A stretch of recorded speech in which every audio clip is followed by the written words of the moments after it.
तीरावर पंढरपूर गावे, पण भीमा नदीच्या तीरावर भरपूर गाव आहेत. मग नेमकं पंढरपूर कसं ओळखायचं तर त्यांनी सांगितलं तिथं वाळवंट आहे आणि वाळवंटात पुंडलिकरायाचं मंदिर आहे आणि पुंडलिकरायाच्या मंदिराजवळ गेले की तिथं सतत कीर्तनाचा भजनाचा गजेर चालू ऐकू येतो कानावर. संत भार पंढरीत कीर्तनाचा गजेर होतो. अवघे गरजे पंढरपूर चालला नामाचा गजर, चालला नामाचा गजर, चालला नामाचा गजर. अवघे गरजे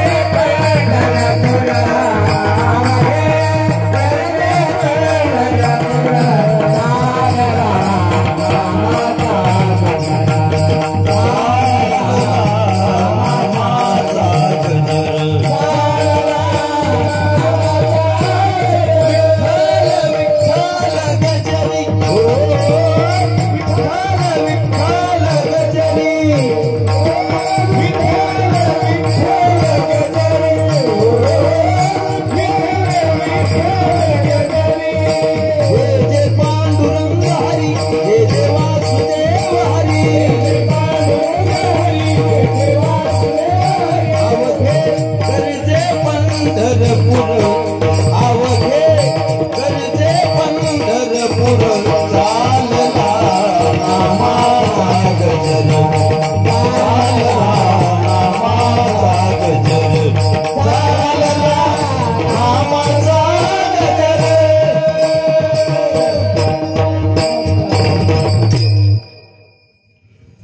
पंढरपूर कुठे? सतत कीर्तनाचा भजनाचा गजेर चालू आहे ती पंढरपूर. पंढरपूरची खून पटली, पण तिथं गेल्यावर आम्हाला काय मिळेल? अभंगाचं पहिलं चरण.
जाऊ देवाच्या गावा देव देईल विसावा. तिथं गेल्यावर तुम्हाला काय मिळेल? विश्रांती मिळेल. आणि प्रत्येक जीवाला विश्रांतीची गरज. तापत्रे अग्नीचा लागला वो नवा, कवन रिगे आड कवन करी सावा धावा. उठा उठा जागा पाठी भय आले मोठे, पंढरी वाचून तुझा ठाव नाही कोठे. तुका म्हणे धावा पंढरी विसावा, पंढरी विसावा, पंढरी विसावा. तुका म्हणे धावा पंढरी विसावा, पंढरी विसावा, पंढरी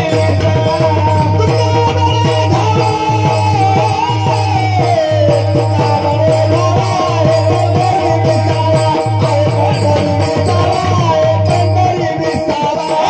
तुका म्हणे धावा, तुका म्हणे धावा पंढरी विसावा, पंढरी विसावा, पंढरी विसावा. तुका म्हणे धावा आहे पंढरी विसावा, विश्रांतीचे स्थान संताचे माहेर ते या भूमीवर पंढरपूर. तिथं गेल्या विश्रांती भेटन. मग तिथं गेल्या विश्रांती भेटन तर मग देवाला भेटायचं, पण त्याला काय सांगायचं तर त्याला देवा सांगू सुख दुःख, देवा सांगू सुख दुःख, देवा सांगू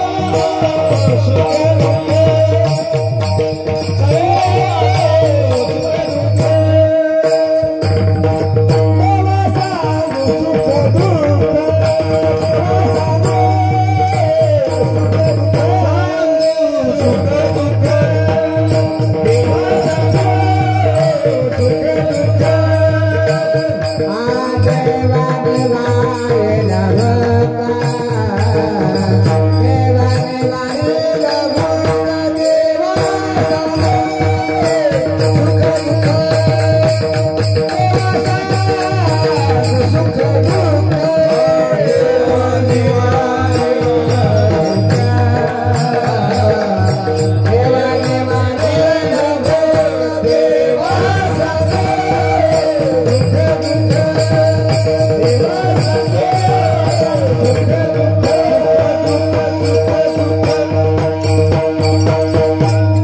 सांगू सुख दुःख, त्याला आपलं सुख दुःख सांगा.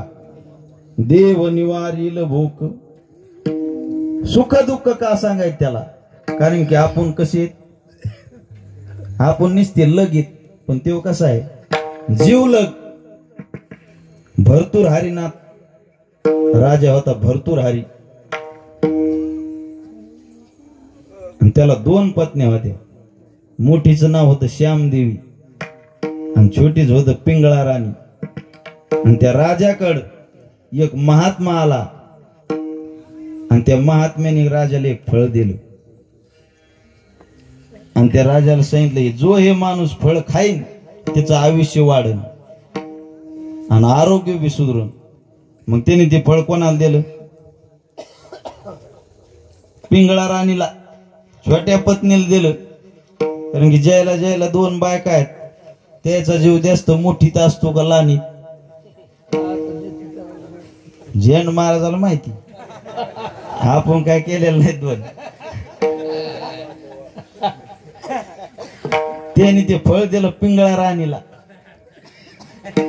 पण त्या पिंगळा राणीचा जीव होता एका सेनापतीवर.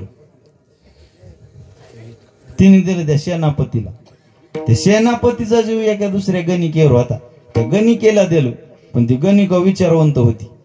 ती म्हणली हे फळ आपण खाऊन काय उपयोगी? राजा सुखी तर प्रजा सुखी. ती फळ घेऊन आली राजाकड. राजा म्हणला हे फळ हिच्याकडे कसं काय आलं? चौकशी आयोग सुरू केला. त्यांनी प्रथम त्या पिंगळा राणीला विचारलं तुला फळ दिलं तर ते कुठेही? ती म्हणली मी खाल्लं. खरं सांग. त्यांनी ते दाखवलं. ती राजा म्हणला माझा जिच्या जीव तिचा दुसऱ्यावर, दुसऱ्याचा तिसरीवर आणि तिसरीचा मायावर. त्या राजाने राज्याचा त्याग केला, गोरक्षनाथाचा शिष्य बनला आणि भरतूर हरिनाथ म्हणून नवनाथापैकी एक प्रसिद्ध झाला. विठ्ठला विठ्ठला विठ्ठला विठ्ठला विठ्ठला. सुख दुःख कोणाला सांगाव? कोणापाशी आम्ही सांगावे सुख दुःख? कोण तहान भूक निवारील? भूक निवारण करतो. चराचरातील सर्व जीवांचं पालन पोषण कोण करतो? पोषितो जगासी एकला तो, एकला तो, पोषितो जगासी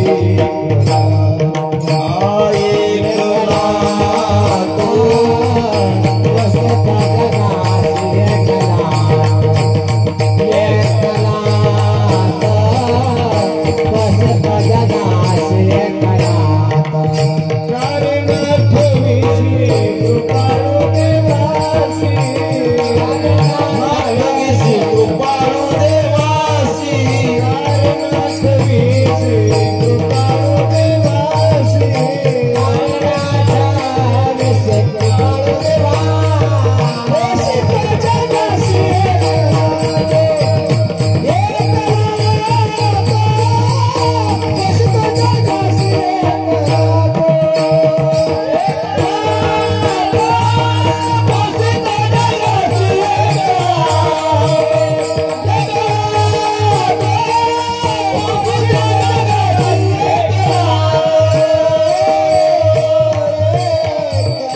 सारे नाठवेशी कृपाळू देवासी पोषितो जगाशी एकला तो गर्भात असताना अन्न पुरविले त्यांनी गर्भी असता बाळा कोण पाळी त्याचा लळा बाळा दुधा कोण करीते उत्पत्ती वाढवी श्रीपती सवे दोन्ही तुम्ही टाळ घेऊन उभा राहा ना लय पाठ झाले भाऊचे आता वाढवी श्रीपती सवे दोन्ही अन्नाची भूक निवारण करतो ज्ञानाची भूक निवारण केली कोणाची अर्जुनाची उद्धवाची गीता भागवत सांगून तृप्ती केली पण हनुमंतराय म्हणले भजन भरपूर केलं प्रभूची सेवा केली पण ज्ञानाची भूक राहिली देवाने सांगितलं पुढच्या जन्मात पूर्ण करतो म्हणून गीता तत्वज्ञान सांगताना ध्वजस्तंभावर हनुमंतरायाची नेमणूक केली विठ्ठला विठ्ठला विठ्ठला विठ्ठला विठ्ठला हो ज्ञानाची भूक आता पदाची भूक ध्रुव बाळ देवाकडे आला किंवा ध्रुव बाळाने जी तपश्चर्या केली ती कशासाठी केली फक्त मला बापाच्या मांडीवर बसायला हक्क पाहिजे तो वनाला याची लागी की बैसता पित्याचे उत्संगी की तो चंद्र सूर्याधिका परिसजगीश लागू केला ना तरी वैकुंठ पीठ नायके रुसला ध्रुव कौतुके बुजाविला देवनी भातुके ध्रुव पदाचे देवान त्याला असं पद दिलं अडळपती बाळ ध्रुव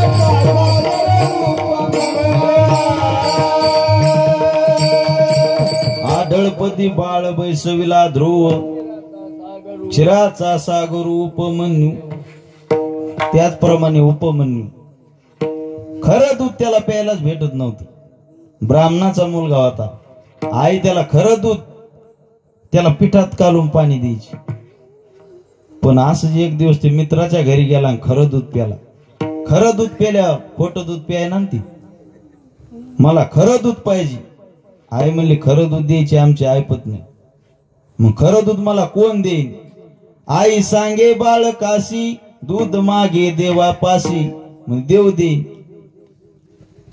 त्याने देवाची तपश्चर्या केली आणि देवाने त्याला दूध दिलं किती मागितलं होत त्यांनी फक्त मला रोज एक वाटी पाहिजे मागा दूध म्हणतली यासाठी अवघ्या क्षीराब्दीची केली वाटी उपमन्यू पुढे दुर्जटी ठेविली जैसी उपमन्यातो हरी पुरविली आढळपती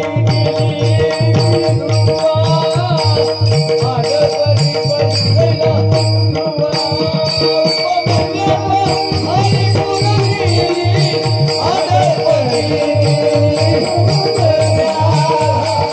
आढळपती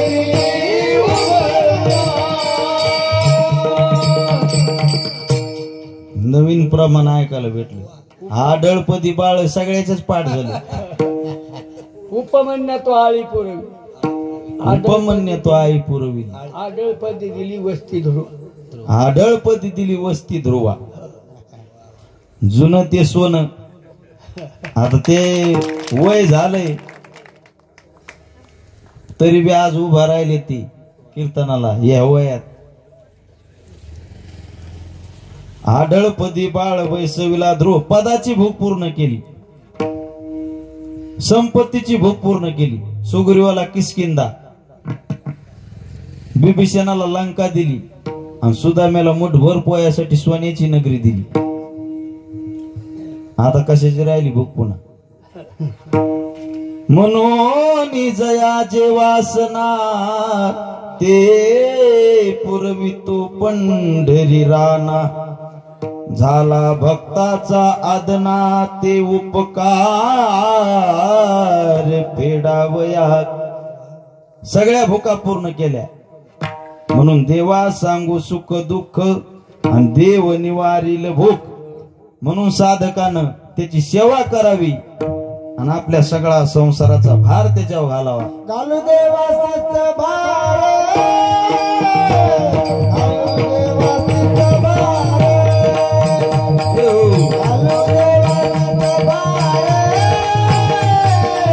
घालू देवा सत भार, घालू देवा सत भार, घालू देवा सत भार,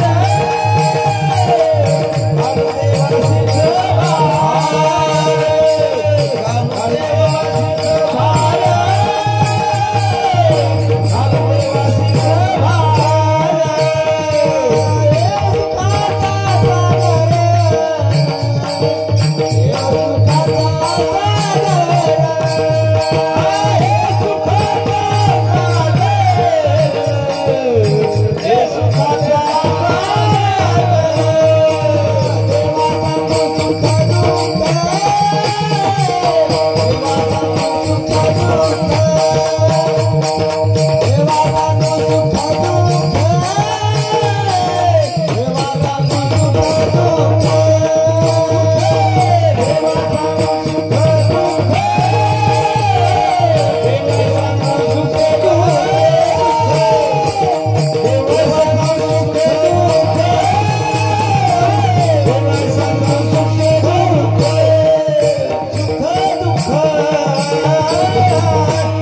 घालू देवासीच भार. त्याच्यावर भार घातला द्रौपदीने, तिच्यासाठी धावून आला. देव सुखाचा सागर, सुखरूपाय साधुजा कोणी सांगा. माझ्या पांडुरंगा सारी खातो, सगळे सुख त्याच्यापासून येत.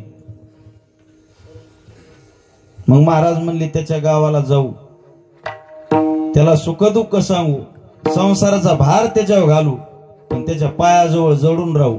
राहू जवळी देवा पाशी, आता जडो नि पायाशी. काही काही वारकरी आळंदीला जातात, आळंदी ते पंढरपूर वारीला वाखरी पर्यंत चलत दिंडीत. आणि उद्या दिंडी पंढरपुरात जायची म्हणून आजच घरी येते. पंढरीचा वारकरी वारी चुकून आला घरी.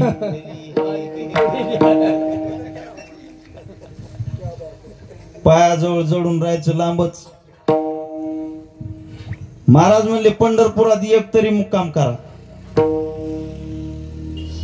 धन्य ते भाग्याचे वास करीती पंढरीचे, त्यासी जन्म नाही पुन्हा म्हणे का जनार्दना. पंढरपुरात एक तरी मुक्काम करा. काय काय म्हणतात लय मोठी बारी असती 2-2 दिवस, पण पंढरपूर क्षेत्र असं आहे, बारीलाच लागून दर्शन घ्या असं काही नाही. पंढरपूरची नुसती प्रदक्षिणा केली तरीच फळ. कथा श्रवण प्रदक्षिणा नाही गणना सुकृता त्या.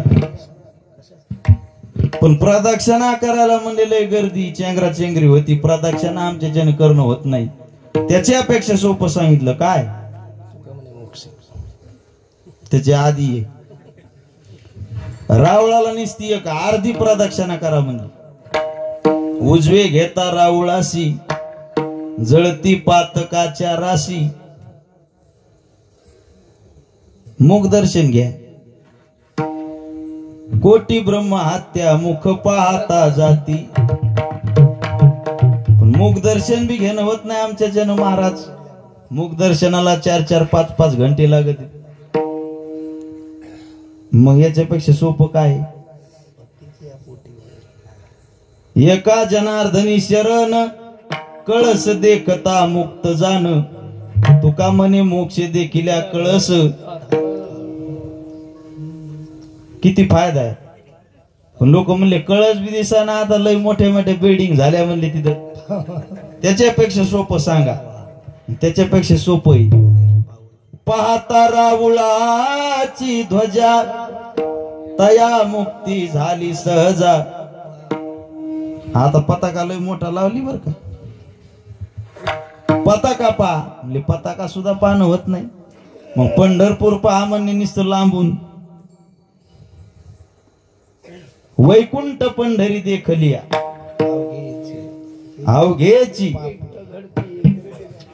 पापे गेली दिगंतरा वैकुंठ पंढरी देखलिया. दोन प्रमाण आहे ती बरोबर. निस्त पंढरपूर पहा म्हणली. किती फायदा आहे पंढरपूरचा. वाराणसीला 1 महिना चलत गेलं तर गोदावरीच्या एका दिवसाचं पुण्य आणि गोदावरीच्या एका दिवसाचं पंढरपूरच्या एका पावला ती. वाराणसी चाली जय मासा वाराणसी चाली जय मासा वाराणसी चाली जय मासा वाराणसी चाली गोदावरी एक दिवसा गोदावरी एक दिवसा गोदावरी एक दिवसा गोदावरी एक दिवसा पंढरी पाऊल परियसा पंढरी पाऊल परियसा पंढरी पाऊल परियसा पंढरी पाऊल परियसा ऐसा कसा नामाचा ऐसा कसा नामाचा कसा नामाचा ऐसी पंढरी म्हणजे घाती ऐसी पंढरी म्हणजे घाती पंढरी म्हणजे घाती ऐसी पंढरी म्हणजे घाती ऐसी पंढरी म्हणजे घाती ऐसी पंढरी म्हणजे घाती ऐसी पंढरी म्हणजे घाती ऐसी पंढरी म्हणजे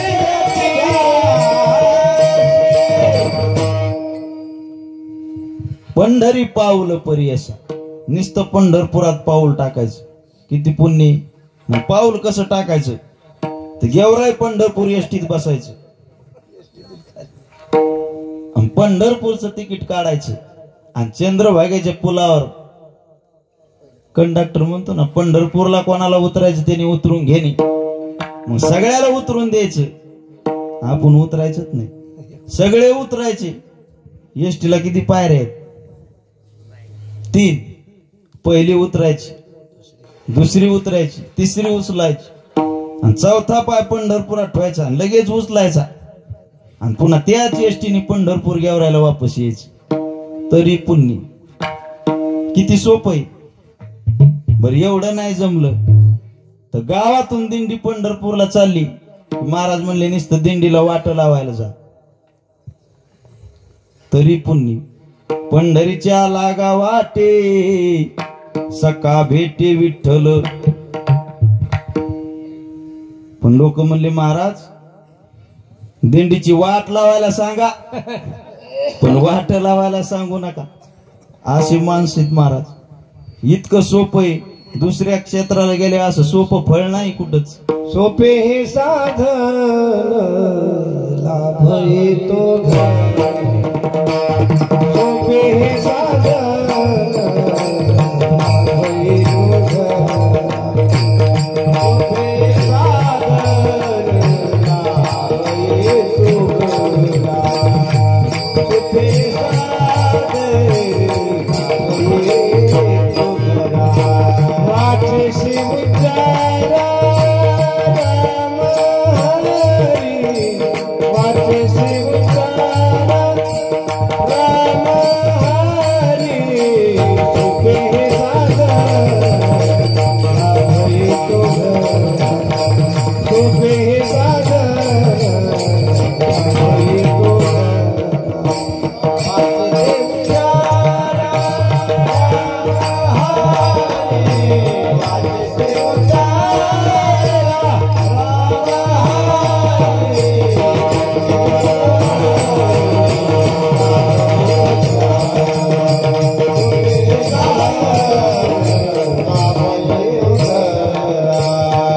सोपे साधन लाभ येतो घरा.